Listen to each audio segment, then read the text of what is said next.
জামিকে গাড়ির মেকানিক বলে ছেড়ে চলে গিয়েছিল। 5 বছর পর সে বিসিএস অফিসার হল, আর স্ত্রী নিজে এক চায়ের দোকান চালাতে লাগল। জায়গার নাম ছিল অরণ্যপুর, মফস্বল। সকালের প্রথম আলো যখন চা বাগানের উপর পড়ত, তখন পুরো এলাকা সবুজের সমারোহে স্নিগ্ধ হয়ে উঠত।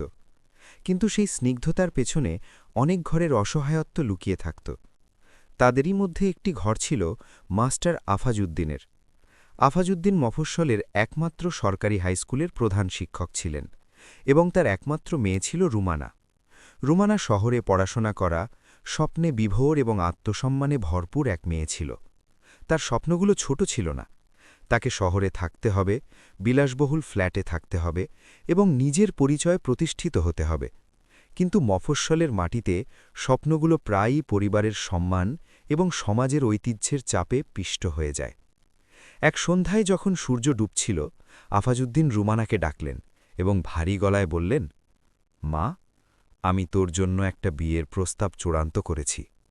রুমানা চমকে উঠল। বাবা, এখনও তো আমার পড়াশোনা শেষ হল না, আমার কেরিয়ার। তার কণ্ঠস্বর কাঁপছিল।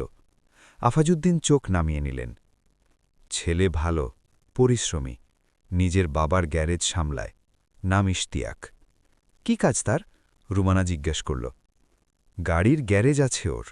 এটা শোনা মাত্রই রুমানার স্বপ্নের ওপর যেন কেউ ফুটন্ত জল ঢেলে দিল। বাবা, আমি গাড়ির মেকানিকের সাথে বিয়ে করতে পারবো না। তার চিৎকার পুরো ড্রয়িং রুমে প্রতিধ্বনিত হল। মা সালমা বেগম কাঁদতে লাগলেন। মা, সমাজে আমাদের বংশমর্যাদারও তো একটা দাম আছে। ছেলেটা নেশাখোর নয়, খারাপ বন্ধুদের সাথে মেশে না, খুব পরিশ্রমী। বেশ কয়েকদিন ধরে বাড়িতে অশান্তি চলল। রুমানা প্রতিবাদ করতে থাকল, কিন্তু ধীরে ধীরে আত্মীয়দের বিরূপ মন্তব্য, মায়ের চোখের জল আর বাবার নীরবতা তাকে ভেঙে দিল। সে নিজেকে বোঝাল, ঠিক আছে, ও যদি পরিশ্রমী হয় তবে একদিন বড় ব্যবসায়ী হতে পারবে, আমি ওকে সাপোর্ট করব। অবশেষে সে বাধ্য হয়ে রাজি হল। অন্যদিকে অরণ্যপুরের অন্য প্রান্তে ইশতিয়াক তার ছোট অ্যাসবেস্টাসের গ্যারেজে বসেছিল। তার বাবা সিরাজ মিয়ার শরীর প্রায়ই খারাপ থাকত, তাই গ্যারেজের পুরো দায়িত্ব ছিল ইশতিয়াকের ওপর। ইশতিয়াক খুব বেশি উচ্চশিক্ষিত ছিল না, কিন্তু তার চোখে এক অদ্ভুত উজ্জ্বলতা ছিল, জীবনে কিছু একটা করে দেখানোর। যখন সে জানতে পারল হেডমাস্টার সাহেবের মেয়ের সাথে তার বিয়ে ঠিক হয়েছে, সে নিজের কানকে বিশ্বাস করতে পারছিল না। সে মনে মনে প্রতিজ্ঞা করল, আমি রুমানাকে কখনো আমার দারিদ্র্যের জন্য কষ্ট পেতে দেব না। ধুমধাম করে বিয়ে হল। ব্যান্ড পার্টির শব্দে রুমানা বধূ সেজে ইশতিয়াকের বাড়িতে এলো। শুরুর দিককার দিনগুলো বেশ ভালোই কাটল। ইশতিয়াক ভোরে উঠে গ্যারেজে চলে যেত। সন্ধ্যায় ফেরার সময় রুমানার পছন্দের খাবার আনত। তার সাথে বসে ভবিষ্যতের গল্প করত। সে প্রায়ই বলত, দেখো রুমানা, একদিন আমাদের মস্ত বড় কার্বন সেন্টার হবে, ইশতিয়াক অটোমোবাইলস। রুমানা হাসত। সে নিজেকে বোঝাত, ছেলেটা যখন পরিশ্রমী, হয়তো সত্যিই বড় কোনো ব্যবসা দাঁড় করাবে। কিন্তু ধীরে ধীরে বাস্তবতা স্বপ্নের ওপর ভারী হতে শুরু করল। গ্যারেজ সেই ছোটই রয়ে গেল, আয় শুধু ডাল ভাত খেয়ে বাঁচার মতো। বৃষ্টির দিনে গ্যারেজের ছাদ থেকে জল পড়ত। রুমানা যখন বাপের বাড়ি যেত, তার শহরের বান্ধবীরা জিজ্ঞেস করত, কিরে, তোর স্বামী কি কোনো মাল্টিন্যাশনাল কোম্পানিতে চাকরি করে? রুমানা হেসে কথা এড়িয়ে যেত, কিন্তু ভেতরে ভেতরে তার খুব অপমানে চলত। একদিন তার বান্ধবী লাবণী বলল, তুই তো শহরে কর্পোরেট চাকরি করতে পারতিস, এই মফস্বলে পড়ে আছিস কেন? এই প্রশ্নটা তার হৃদয়ে পেরেকের মতো বিঁধে গেল। বাড়ি ফিরে সে ইশতিয়াককে জিজ্ঞেস করল, তুমি ভবিষ্যতে কি করতে চাও? ইশতিয়াক উৎসাহের সাথে বলল, ভাবছি শহরে গিয়ে একটা বড় আধুনিক গ্যারেজ খুলব। ভাবছ? কতদিন ধরে শুধু ভেবেই যাচ্ছ? রুমানার কণ্ঠে পরিষ্কার বিরক্তি ছিল। ইশতিয়াক চুপ হয়ে গেল।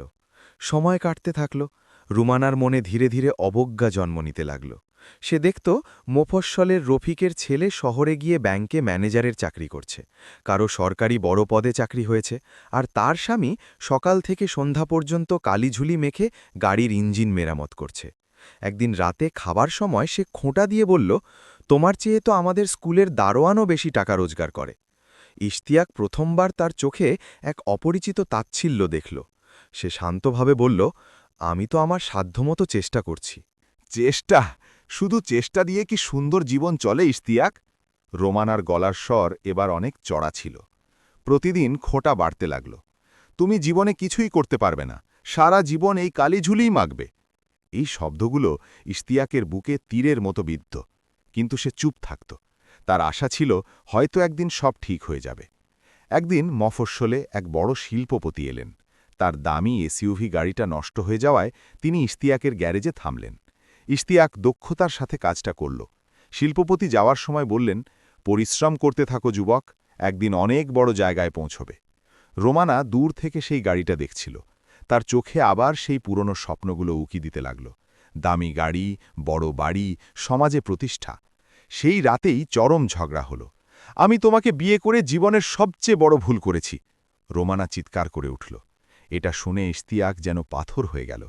বাইরে মুষলধারে বৃষ্টি হচ্ছিল, আর ভেতরে তার হৃদয়ে তার চেয়েও বড় ঝড় চলছিল। সে প্রথমবার একটু চড়া গলায় বলল, তাহলে তুমি আসলে কি চাও?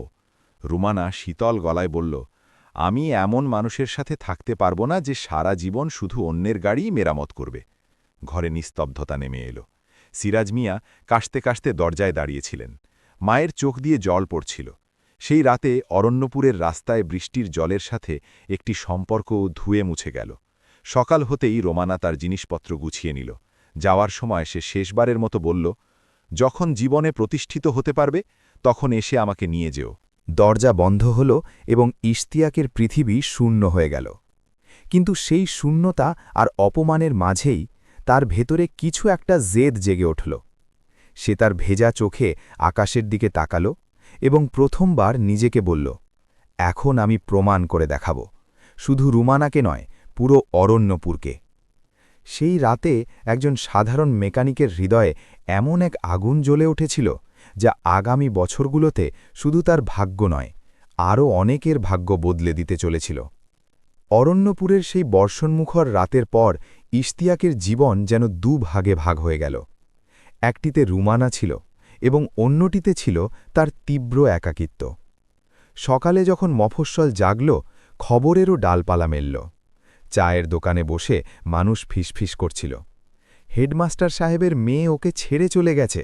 আরে ভাই, গ্যারেজ মেকানিকের সাথে বিয়ে দিলে তো এটাই হবে। প্রতিটি হাসি, প্রতিটি বিদ্রূপ তার কানে তপ্ত সীসার মতো বিঁধছিল। ইশতিয়াক সেদিন প্রথমবার অনুভব করল যে আর্থিক অনটনের চেয়েও যন্ত্রণাদায়ক হল সামাজিক অপমান। সে গ্যারেজে বসেছিল। হাতের রেঞ্জ ছিল, কিন্তু মন অন্য কোথাও। রুমানার শেষ কথাগুলো বারবার বাজছিল, যখন জীবনে প্রতিষ্ঠিত হতে পারবে তখন এসে আমাকে নিয়ে যেও। এই কথাগুলো এখন আর তাচ্ছিল্য নয়, তার জীবনের সবচেয়ে বড় চ্যালেঞ্জ হয়ে দাঁড়িয়েছিল। সেই সন্ধ্যায় মফস্বলের মোড়ে ম্যাজিস্ট্রেটের গাড়ি এলো। একজন ইউএনও কোনো সরকারি কাজে এসেছিলেন। সাদা শার্ট, কালো প্যান্ট, চোখিলে আত্মবিশ্বাস। মানুষ দূর থেকেই সশ্রমভমে দাঁড়িয়ে গেল। ইশতিয়াকের নজর সেই অফিসারের ওপর আটকে গেল। সে প্রথমবার অনুভব করল সমাজে আসল ক্ষমতা ও সম্মান কাকে বলে। সেই রাতে সে বাবা সিরাজ মিয়ার পুরনো ট্রাঙ্ক থেকে তার এইচএসসির মার্কশিট বের করল। সিরাজ মিয়া কাশতে কাশতে জিজ্ঞেস করলেন, কি করবি বাবা এগুলো দিয়ে? ইশতিয়াক ধীর অথচ দৃঢ় কণ্ঠে বলল, বাবা, আমি সরকারি অফিসার হব। সিরাজ মিয়া প্রথমে হাসলেন, তারপর ছেলের চোখে যে জেদ দেখলেন তাতে হাসি থেমে গেল। বাবা, পথটা তো অনেক কঠিন। ইশতিয়াক বলল, জীবন আমাকে সহজ কীই বা দিয়েছে। এভাবেই শুরু হলো তার সংগ্রামের সেই নতুন পথ চলা, যার গন্তব্য তখনও কারো চোখে পড়ছিল না। দিনে সে গ্যারেজ সামলাত, রোদে পুড়ত, হাত কালো মোবিলে মাখামাখি থাকত, কিন্তু এখন তার পকেটে সবসময় একটি সাধারণ জ্ঞানের ছোট বই থাকত। খদ্দেরের অপেক্ষায় থাকার সময় সে পড়াশোনা করত, রাতে গ্যারেজ বন্ধ করে বাড়ি ফিরে খাবার খেয়ে টেবিল ল্যাম্পের আলোয় পড়ত। মফস্বলের মানুষ হাসত, আরে মেকানিক এবার ম্যাজিস্ট্রেট হবে। বাচ্চানা খ্যাপাত, স্যার আদাব। কিন্তু এখন এই বিদ্রূপগুলো তাকে কষ্ট দিত না, বরং তার জেদকে আরও শক্ত করত। কয়েক মাস পর সে শহরে গিয়ে বিসিএস কোচিংয়ের খোঁজ নিল। ভর্তি ফি শুনে তার আকাশ থেকে পড়ার দশা হল। সে তার মায়ের গয়না বিক্রি করতে অস্বীকার করল। মা, আমি নিজের চেষ্টাতেই পড়ব। সে ঠিক করল অনলাইন ক্লাস, পুরনো বই আর পাবলিক লাইব্রেরি হবে তার সহায়। সে সপ্তাহে 2 দিন শহরের পাবলিক লাইব্রেরিতে যেত। সেখানে তার পরিচয় হল প্রফেসর কামাল উদ্দিনের সাথে, একজন অবসরপ্রাপ্ত বিশ্ববিদ্যালয়ের শিক্ষক যিনি বিসিএস পরীক্ষার্থীদের গাইড করতেন। কামাল উদ্দিন তার গল্প শুনলেন, তারপর জিজ্ঞেস করলেন, কেন অফিসার হতে চাও? ইশতিয়াক উত্তর দিল, যাতে কেউ আমাকে আর অবজ্ঞা করতে না পারে। কামাল উদ্দিন হাসলেন, ভুল কারণ। অফিসার এই জন্য হও যাতে তোমার ক্ষমতা দিয়ে আর কাউকে কখনো অবহেলিত অনুভব করতে না হয়। এই কথাটা ইশতিয়াকের হৃদয়ে গেঁথে গেল। সে তার পড়াশোনার দৃষ্টিভঙ্গি বদলে ফেলল। এখন সে শুধু প্রতিশোধের জন্য নয়, দেশ ও মানুষের সেবা করার যোগ্য হওয়ার জন্য পড়ছিল। ওদিকে রুমানা শহরে ফিরে গিয়েছিল। কয়েক মাস বাপের বাড়িতে থাকার পর তার পরিচয় হল জাহিদ হাসানের সাথে। শহরের বড় ব্যবসায়ী, দামি গাড়ি, ব্র্যান্ডেড পোশাক, উঁচু মহলে ওঠা বসা। জাহিদের রুমানার রূপ পছন্দ হল এবং রুমানার পছন্দ হল তার আভিজাত্য। ধীরে ধীরে দুজনের ঘনিষ্ঠতা বাড়ল। রুমানার মনে হল এটাই সেই জীবন যার স্বপ্ন সে সবসময় দেখত। সে পেছনের অতীত নিয়ে ভাবা ছেড়ে দিল। এদিকে ইশতিয়াক প্রথমবার বিসিএস পরীক্ষার ফর্ম পূরণ করল। পরীক্ষার দিন এলো। সে শহরের সেন্টারে বসেছিল। চারদিকে কেতাদুরস্থ ইংরেজি বলা পরীক্ষার্থী। এক মুহূর্তের জন্য তার মনে হল সে হয়তো এখানে বেমানান। কিন্তু পরের মুহূর্তেই তার মনে পড়ে গেল সেই বৃষ্টির রাত, রুমানার তাচ্ছিল্য ভরা কণ্ঠস্বর আর মফস্বলের মানুষের উপহাস। সে কলম তুলে নিল এবং পুরো মনোযোগ দিয়ে পরীক্ষা দিল। রেজাল্ট এলো। সে প্রিলিমিনারি পরীক্ষায় টিকতে পারল না। দুনিয়া আবার তাকে নিয়ে হাসতে শুরু করল। বলেছিলাম না, মেকানিক সারা জীবন মেকানিকই থাকবে। সেদিন সে গ্যারেজের পেছনে বসে খুব কাঁদল। বহু বছরের অপমান, ক্লান্তি আর যন্ত্রণা সব চোখের জলে ধুয়ে গেল। কিন্তু সেই সন্ধ্যায় প্রফেসর কামাল উদ্দিনের ফোন এলো। হেরে গেলে? ইশতিয়াক চুপ করে রইল। ওপাশ থেকে আওয়াজ এলো, যে প্রথম ব্যর্থতায় ভেঙে পড়ে সে কখনো অফিসার হতে পারে না। আবার ফর্ম পূরণ করো। পরের দিনই সে আবার বই তুলে নিল। এবার তার রুটিন আরও কঠোর, আরও বেশি পরিশ্রম। সে ফেসবুক পর্যন্ত ছেড়ে দিল। আড্ডাবাজ বন্ধুদের থেকে দূরত্ব বজায় রাখল। এখন তার জগৎ ছিল শুধুই বই আর একটি লক্ষ্য। ওদিকে রুমানার জীবনেও সব তেমনটা ছিল না যেমনটা বাইরে থেকে দেখাচ্ছিল। জাহিদের স্বভাব ধীরে ধীরে বদলাতে লাগল। দামি রেস্তোরাঁগুলোর জায়গা নিল রাগী আর অবজ্ঞাপূর্ণ কথাবার্তা। তুমি জানো আমার স্ট্যাটাস কি? সে প্রায়ই রুমানাকে বলত। রুমানার উপলব্ধি হতে লাগল যে টাকা থাকলেই মানুষ ভালো মানুষ হয়ে যায় না। কিন্তু এখন সে তার সিদ্ধান্তে আটকে গিয়েছিল। পরের বছর আবার পরীক্ষা হলো। এবার রেজাল্ট এলো, ইশতিয়াক প্রিলিমিনারি পাশ করেছে। মফস্বলের শোরগোল পড়ে গেল। সেই মানুষগুলোই যারা হাসত এখন বিস্ময়ের সাথে জিজ্ঞেস করছে, সত্যিই কি ছেলেটা পাশ করেছে? সিরাজ মিয়ার চোখে গর্বের জল ছিল। কিন্তু আসল লড়াই এখনও বাকি, লিখিত পরীক্ষা এবং ভাইভা। রাতগুলো তার জন্য আরও লম্বা হতে লাগল। ঘুম কম, পড়াশোনা বেশি। সে নিজেকে বলতো, এখন হাল ছাড়া চলবে না। অরণ্যপুরের সেই ছোট্ট গ্যারেজটি এখন আর শুধু রোজগারের মাধ্যম ছিল না, সেটি তার সাধনার সাক্ষী হয়ে উঠেছিল। প্রতিটি খোলা নাট বল্টু, প্রতিটি সারানো ইঞ্জিন যেন বলছিল, কষ্ট করেই মানুষ খাঁটি সোনা হয়। আর এবার ইশতিয়াক শুধু তার ভাগ্য নয়, নিজের পরিচয় নতুন করে লেখার লড়াই লড়ছিল। অরণ্যপুরের সকালটা সেদিন অন্যরকম ছিল। বাতাসে এক অদ্ভুত উত্তেজনা ছিল। ইশতিয়াক সারা রাত দুচোখের পাতা এক করতে পারেনি। আজ বিসিএসের চূড়ান্ত রেজাল্ট বেরোনোর কথা। সে নিজেকে কাজে ব্যস্ত রাখার জন্য খুব ভোরে গ্যারেজ খুলে ফেলল। কিন্তু তার হাত বারবার কাঁপছিল। দুপুর প্রায় 2টো নাগাদ তার পুরনো ফোনটা বেজে উঠল। স্ক্রিনে নাম ভেসে উঠল, প্রফেসর কামাল উদ্দিন। ইশতিয়াকের গলা শুকিয়ে গেল। সে কাঁপা কাঁপা হাতে ফোনটা ধরল। ওপাশ থেকে কয়েক সেকেন্ড নীরবতা ছিল। তারপর এক ধীর, ভারী কিন্তু খুশিতে ভরা কণ্ঠস্বর শোনা গেল, অভিনন্দন ইশতিয়াক, তুমি প্রমাণ করে দেখিয়েছ। তুমি সিলেক্ট হয়েছ এবং তুমি প্রশাসন ক্যাডারে, অ্যাডমিনিস্ট্রেশন ক্যাডারে নিয়োগ পেয়েছ। এক মুহূর্তের জন্য সময় থমকে গেল। তার হাত থেকে রেঞ্জ পড়ে গেল।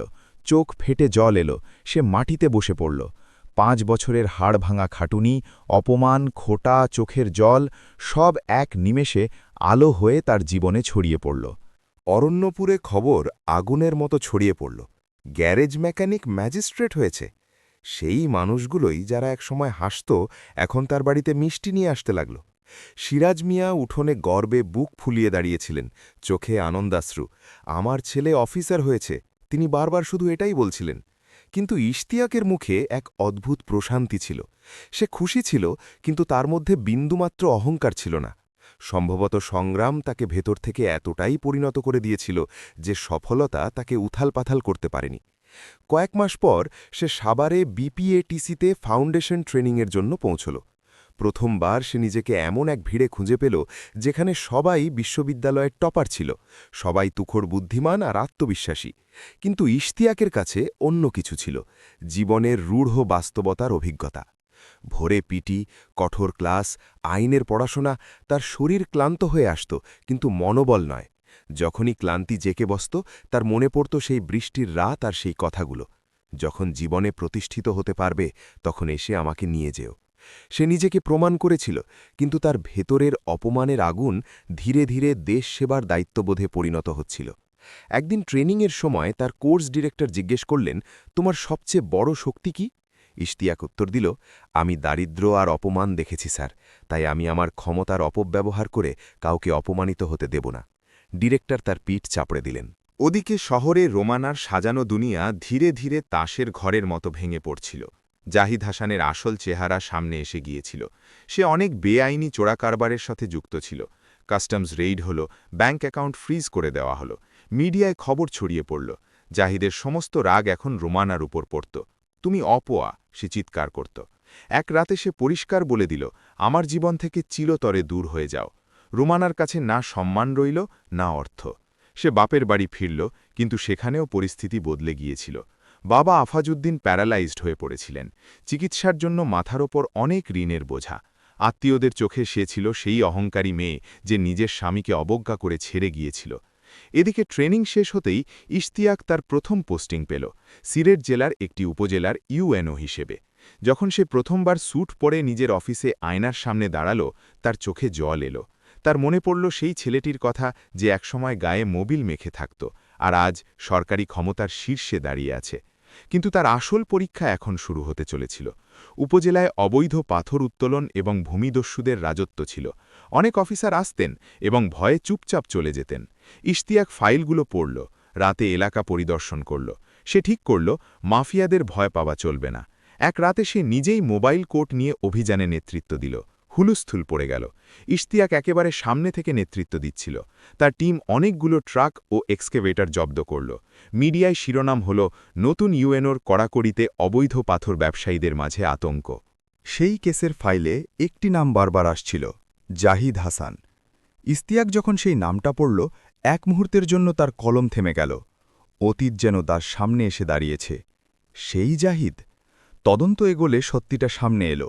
হ্যাঁ, সেই জাহিদই। এখন ভাগ্য এক অদ্ভুত মোড় নিতে যাচ্ছিল। ওদিকে রুমানা বাধ্য হয়ে আয়ের পথ খুঁজছিল, কিন্তু তার পড়াশোনা অসম্পূর্ণ ছিল, কাজের অভিজ্ঞতাও ছিল না। বাপের বাড়ির ঋণ মেটাতে সে তার অবশিষ্ট গয়না বিক্রি করে দিল। অবস্থা এতটাই খারাপ হল যে তাকে শহর ছেড়ে আবার সেই এলাকায় ফিরে আসতে হল যেখানে একসময় সে ইশতিয়াককে তাচ্ছিল্য করেছিল। জীবনের চাকা নিঃশব্দে ঘুরছিল। ইশতিয়াক এখন শুধু একটি নাম নয়, সে একজন সৎ ও কঠোর ম্যাজিস্ট্রেট হিসাবে পরিচিতি পেয়েছে। ফাইলের গভীরে যেতে যেতে অবশেষে সেই দিন এলো যখন সে গোপন সংবাদ পেল যে জাহিদ হাসান নিজে শহরের বাইরের এক পাথর কুয়ারিতে আসছে। রাত 12:30। অন্ধকার চিরে পুলিশের গাড়িগুলো নিঃশব্দে এগিয়ে চলল। ইশতিয়াক নিজে অপারেশন লিড করছিল। কুয়ারিটিকে 4 দিক থেকে ঘিরে ফেলা হলো। ইশতিয়াকের নির্দেশ গর্জে উঠল। ভেতরে হুড়োহুড়ি পড়ে গেল। যখন জাহিদকে হাতকড়া পরিয়ে বাইরে আনা হলো, তার চোখে প্রথমবার আইনের ভয় দেখা গেল। সে ইশতিয়াকের দিকে তাকাল, কিন্তু ইশতিয়াকের মুখে কোনো ভাবাবেগ ছিল না, না রাগ, না প্রতিশোধ, শুধু সরকারি কর্তব্যবোধ। জাহিদ তাকে চেনার চেষ্টা করল, কিন্তু সময় ইশতিয়াককে এতটাই বদলে দিয়েছিল যে সে অতীতের কোনো সাধারণ মেকানিক নয়, বর্তমানের এক শক্তিশালী প্রশাসক হয়ে দাঁড়িয়েছিল। পরের দিন স্থানীয় পত্রিকায় খবর ছেয়ে গেল, ইউএনও ইশতিয়াকের বড় অভিযান, মাফিয়া জাহিদ হাসান গ্রেপ্তার। এই খবর শহর ছাড়িয়ে অরণ্যপুর পর্যন্ত পৌঁছাল। সেখানেই একটি ছোট গলিতে টিনের চালের নিচে কেউ রেডিওতে এই খবর শুনছিল। সে ছিল রুমানা। 5 বছর আগে যে বিলাসী জীবনের স্বপ্ন সে দেখেছিল, আজ তার ঠিক উল্টো নির্মম বাস্তবতা এসে দাঁড়িয়ে। জাহিদ জেলে যাওয়ার পর তার শেষ অবলম্বনটুকুও শেষ হয়ে গিয়েছিল। বাবা মারা গেছেন, মা অসুস্থ, আত্মীয়রা মুখ ফিরিয়ে নিয়েছে। পরিস্থিতি তাকে ঠিক সেখানেই এনে দাঁড় করিয়েছে যেখান থেকে সে পালিয়ে যেতে চেয়েছিল। অরণ্যপুর বাসস্ট্যান্ডের কাছে একটি পুরনো চায়ের দোকান ছিল। রুমানা সেই দোকানটি ভাড়া নিল। শুরুতে তার হাত কাঁপত। চা বানানো, কেটলি ধোয়া, খদ্দের সামলানো সব কিছু সে বেঁচে থাকার তাগিদে শিখল। অনেক মানুষ তাকে চিনত, খোটা দিত, আরে হেডমাস্টার সাহেবের মেয়ের কি করুণ দশা হল। সে চুপ থাকত। এখন তার উত্তর দেওয়ার মতো কোনো শক্তি নেই। জীবন তাকে অনেক বিনয়ী করে দিয়েছিল। এক দুপুরে কড়া রোদ ছিল। হঠাৎ দূর থেকে সরকারি গাড়ির কনভয় আসতে দেখা গেল। পুরো মফস্বল সতর্ক হয়ে গেল। খবর পাওয়া গেল উপজেলার ইউএনও সাহেব কোনো তদন্তের কাজে এলাকা পরিদর্শনে আসছেন। রুমানা মাথা নিচু করে নিজের কাজ চালিয়ে যাচ্ছিল। সে জানত না যে ভাগ্যের চাকা এবার সম্পূর্ণ উল্টো দিকে ঘুরতে চলেছে। বাসস্ট্যান্ডের কাছে আসতেই কনভয় দেরির হল। হঠাৎ সামনের গাড়িটি রাস্তার গর্তে পড়ে আটকে গেল। গাড়িগুলো থেমে গেল। ইশতিয়াক গাড়ি থেকে নেমে পরিস্থিতি দেখল। পাশে সেই টিনের চালের ছোট চায়ের দোকানটি ছিল। সে ইশারায় তার স্টাফকে বলল, ওখানেই একটু চা খেয়ে নি। ইশতিয়াক ধীরে ধীরে সেই দোকানের দিকে এগিয়ে গেল। রোদের গরমে ঘামতে থাকা এক মহিলা চা বানাচ্ছিল। তার শাড়ি পুরনো, চুল ঘামে লেপ্টে আছে। ইশতিয়াক কয়েক পা দূরে এসে থমকে গেল। সেই মহিলা মাথা তুলল। মুহূর্তের জন্য দুজনের নজর এক হল। সময় যেন থমকে গেল, বাতাস থেমে গেল। সেই চেহারা ক্লান্ত, বিধ্বস্ত, কিন্তু চেনা, রুমানা। এই নামটা ইশতিয়াকের ঠোঁট পর্যন্ত এলো, কিন্তু শব্দ হল না। ওদিকে রুমানার চোখে ঘোর অবিশ্বাস। সামনে পরিপাটি পোশাকে দাঁড়িয়ে থাকা ব্যক্তি, সাথে সরকারি প্রোটোকল, সেই শান্ত চোখ। ইশতিয়াক। রুমানার হাত থেকে চায়ের কাপ পড়ে গেল। স্টাফরা কিছুই বুঝতে পারল না, কিন্তু সেই মুহূর্তে 5 বছরের ইতিহাস যেন এক বিন্দুতে এসে মিলল। দুজনের মাঝে পিনপতন নিস্তব্ধতা ছিল, এমন নিস্তব্ধতা যাতে অপমান, সংগ্রাম, অনুতাপ আর ভাগ্যের পরিহাস সব একসাথে মূর্ত হয়ে দাঁড়িয়েছিল। ইশতিয়াক নিজেকে সামলে নিল। তার মুখ আবার একজন দায়িত্বশীল অফিসারের মতো হয়ে গেল। 2 চা দিন। তার কণ্ঠস্বর স্থির ছিল। রুমানা কাঁপতে কাঁপতে মাথা নাড়ল। সে নিচু হয়ে কাজ করতে লাগল। প্রতিটি চায়ের কাপ যেন তাকে অতীতের ভুলগুলো মনে করিয়ে দিচ্ছিল। ইশতিয়াক কিছু মুহূর্ত তার দিকে তাকিয়ে রইল। তারপর আকাশের দিকে তাকাল। জীবন কি অদ্ভুত খেলা খেলল। যাকে সে একসময় ছোট মনে করেছিল, আজ সে মাথা উঁচু করে সামনে দাঁড়িয়ে। আর যে স্বপ্নে রাজপ্রাসাদ দেখত, সে আজ টিনের চালের নিচে দাঁড়িয়ে চা বানাচ্ছে। চা বানানো হল। রুমানা ধীরে বলল, নিন। গলায় কাঁপুনি ছিল। ইশতিয়াক পকেট থেকে টাকা বের করে তার দিকে বাড়িয়ে দিল। রুমানা টাকা নেওয়ার আগে একবার তার চোখের দিকে তাকাল। সেখানে কোনো বিদ্রুপ বা প্রতিশোধের আনন্দ ছিল না, ছিল শুধু এক গভীর শান্ত শক্তি। সেই মুহূর্তে দুজনেই বুঝে গিয়েছিল যে ভাগ্যের হিসেব বরাবর হয়ে গেছে। কিন্তু গল্প এখনও শেষ হয়নি। রুমানা কাঁপা কাঁপা হাতে টাকা নেওয়ার জন্য হাত বাড়াল, তারপর হঠাৎ হাত থামিয়ে দিল। তার চোখ ফেটে জল এলো। 5 বছর আগে সে যে কথাগুলো বলেছিল সেগুলো যেন বাতাসে ভাসছিল। যখন জীবনে প্রতিষ্ঠিত হতে পারবে তখন এসে আমাকে নিয়ে যেও। আজ সে সামনে প্রতিষ্ঠিত হয়ে দাঁড়িয়ে আছে, কিন্তু নিয়ে যেতে নয়, শুধু একজন সাধারণ ক্রেতার মতো পাশ কাটিয়ে যেতে এসেছে। ইশতিয়াক শান্ত স্বরে বলল, রেখে দিন আপনার পরিশ্রমের টাকা। এই একটি বাক্য রুমানার ভেতরের বাঁধ ভেঙে দিল। তার মনে পড়ল, ইশতিয়াকও তো একসময় এটাই বলত, পরিশ্রম কখনো ছোট হয় না। সে হঠাৎ বলে উঠল, ইশতিয়াক 1 মিনিট। গার্ডরা সজাগ হল, কিন্তু ইশতিয়াক ইশারায় তাদের শান্ত থাকতে বলল। সে দুপা পেছনে সরে দাঁড়াল। রুমানা তার সামনে এসে দাঁড়াল, চোখে অনুতাপের সমুদ্র। আমি খুব বড় ভুল করেছিলাম। তার কণ্ঠস্বর ভেঙে যাচ্ছিল। আমি তোমাকে ছোট মনে করেছি, তোমার কাজ নিয়ে তাচ্ছিল্য করেছি। আমি যদি তোমার পাশে থাকতাম তাহলে হয়তো আজ। শব্দগুলো তার গলায় আটকে গেল। ইশতিয়াক মন দিয়ে তাকে দেখল। 5 বছর আগের সেই উচ্চাকাঙ্ক্ষী অহংকারী মেয়েটা আজ পরিস্থিতির চাপে ভেঙে পড়া এক সাধারণ নারীতে পরিণত হয়েছে। জীবন তাকে এমন শিক্ষা দিয়েছে যা কেউ তাকে বোঝাতে পারেনি। জীবন হয়তো এভাবেই শেখায়। ইশতিয়াক ধীর স্বরে বলল, জীবন কখনো অপমান দিয়ে শেখায়, কখনো অনুতাপ দিয়ে। রুমানার চোখ দিয়ে অঝরে জল ঝরছিল। তুমি কি আমাকে ক্ষমা করতে পারবে? এই প্রশ্নটা শুধু একজন প্রাক্তন স্ত্রীর ছিল না, এটি ছিল একজন মানুষের যে নিজের অপরাধ বুঝতে পেরেছে। কিছুক্ষণের জন্য ইশতিয়াক চুপ করে রইল। তার ভেতরেও স্মৃতির তুফান ছিল, সেই রাতগুলো যখন সে একা পড়ত, সেই খোঁটা, সেই ভেঙে পড়া। কিন্তু সেই সংগ্রামই তাকে আজকের ইশতিয়াক বানিয়েছে। যদি রুমানা পাশে থাকত, তবে সে হয়তো আরামের জীবন খুঁজত, এই কঠিন পথ পাড়ি দেওয়ার জেদ পেত না। সে দীর্ঘশ্বাস ফেলল। ক্ষমা করা বা না করা এটা এখন আর কোনো বিষয় নয় রুমানা, সে বলল। তুমি যা বলেছিলে তা আমাকে কষ্ট দিয়েছিল ঠিকই, কিন্তু ওটাই আমাকে আজকের আমি হতে সাহায্য করেছে। রুমানা মাথা নিচু করে নিল। ইশতিয়াক আরও বলল, আমি তোমাকে কখনো ঘৃণা ভরে মনে রাখিনি, শুধু একটা জেদ হিসেবে নিয়েছি। আর আজ আমি খুশি যে আমি সেই জেদে জয়ী হয়েছি। আশেপাশে দাঁড়িয়ে থাকা মোফাস্সলের মানুষ এখন বুঝতে পারছিল যে এটি কোনো সাধারণ ক্রেতা বিক্রেতার দেখা হওয়া নয়। রুমানা ধীরে জিজ্ঞেস করল, আমাদের জীবন কি আবার নতুন করে শুরু হতে পারে? প্রশ্নটি খুব ভারী ছিল। এতে নিজের ভুলের প্রায়শ্চিত্ত করার আশাও ছিল, আমার প্রত্যাখ্যাত হওয়ার ভয়ও ছিল। ইশতিয়াকের চোখ এক মুহূর্তের জন্য নরম হল। সে সেই টিনের চালা, চায়ের কেটলি আর রোদে পোড়া মুখ দেখল। তারপর নিজের অবস্থানের কথা ভাবল। জীবন তো আর পেছনের দিকে হাঁটে না, সে শান্ত স্বরে বলল। জীবন সব সময় সামনের দিকে এগিয়ে যায়। রোমানার চোখের জল আরও গভীর হল, কিন্তু ইশতিয়াকের গলায় কোনো রাগ বা কঠোরতা ছিল না, ছিল শুধু বাস্তবতার স্বীকৃতি। আমি তোমাকে দোষ দিই না, আমরা দুজন তখন আলাদাভাবে জীবনকে দেখতাম, কিন্তু এখন আমাদের পথ চিরতরে আলাদা হয়ে গেছে।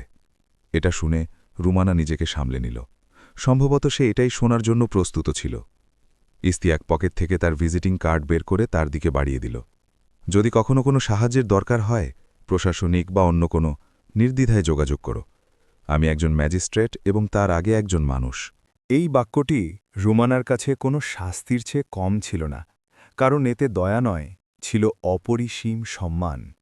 সে কার্ডটি হাতে নিল, তার হাত কাঁপছিল, কিন্তু এবার লজ্জায় নয়, এক নতুন সংকল্পে। ইশতিয়াক গাড়ির দিকে ঘুরে গেল, দরজা খুলল, সে বসল। গাড়িগুলো এগিয়ে চলল, ধুলো রাস্তরণ উড়ল। রুমানার রাস্তার ধারে দাঁড়িয়ে তাকে চলে যেতে দেখল। তার চোখে এখন শুধু অনুতাপ ছিল না, ছিল জীবনের সবচেয়ে বড় শিক্ষা। সে ধীরে নিজের চায়ের দোকানের দিকে তাকাল। সেই টিনের চাল, সেই চায়ের কেটলি, কিন্তু আজ সেগুলো আর তার কাছে ছোট মনে হল না। সে একটা কাপড়ও তুলে নিল, টেবিল পরিষ্কার করল এবং পরবর্তী খদ্দেরের দিকে এগিয়ে গেল। সম্ভবত প্রথমবার সে বুঝতে পেরেছিল যে কোনো কাজই ছোট নয়, ছোট হল মানুষের মানসিকতা। অন্যদিকে গাড়িতে বসে ইশতিয়াক জানলা দিয়ে বাইরে তাকিয়েছিল। অরণ্যপুরের অলিগলি পেছনে পড়ে যাচ্ছিল। তার মুখে চরম প্রশান্তি ছিল। সে প্রতিশোধ নেয়নি, সে শুধু নিজেকে প্রমাণ করেছে, এবং এটাই ছিল তার জীবনের সবচেয়ে বড় জয়। সেদিন অরণ্যপুর দুটি শিক্ষা পেল। এক, সৎ পরিশ্রম কখনো বৃথা যায় না, আর দুই, কারো বর্তমান অবস্থা দেখে তার ভবিষ্যৎ নিয়ে উপহাস করো না, কারণ সময়ের চাকা যখন ঘোরে তখন পুরো কাহিনীই বদলে যায়।